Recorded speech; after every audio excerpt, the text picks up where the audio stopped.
नमस्कार प्रणाम आप सभी को। मैं रंजना राज और आज आप लोग देख सकते हैं ये गच्चक है। गच्चक की कहानी है। गच्चक का कहानी हम लोग यही बेचेंगे। चोरनी बेचेंगे नहीं, लूट के भागेंगे। ना ये बेचेंगे, हम बेचेंगे। ये लुटेरनी है, लूट कर लेकर भागेगी।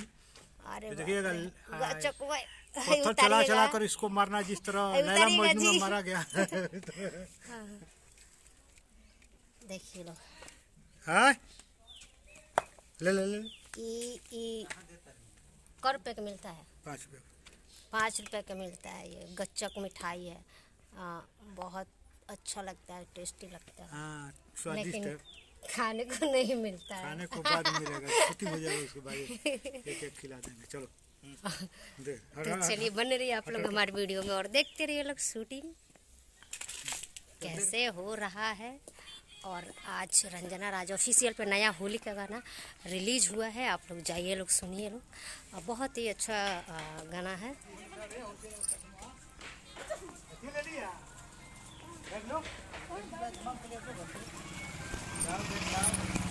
देखिए लोग रोड पे हम लोग कर रहे हैं शूटिंग। तो चलिए बने रहिए आप लोग हमारे वीडियो में और हमारे ऐसे वीडियो देखने के लिए आप लोग हमारे चैनल को सब्सक्राइब कीजिए लोग, रंजना राज ब्लॉग्स, और फेसबुक पे है तो उसे फॉलो कीजिए।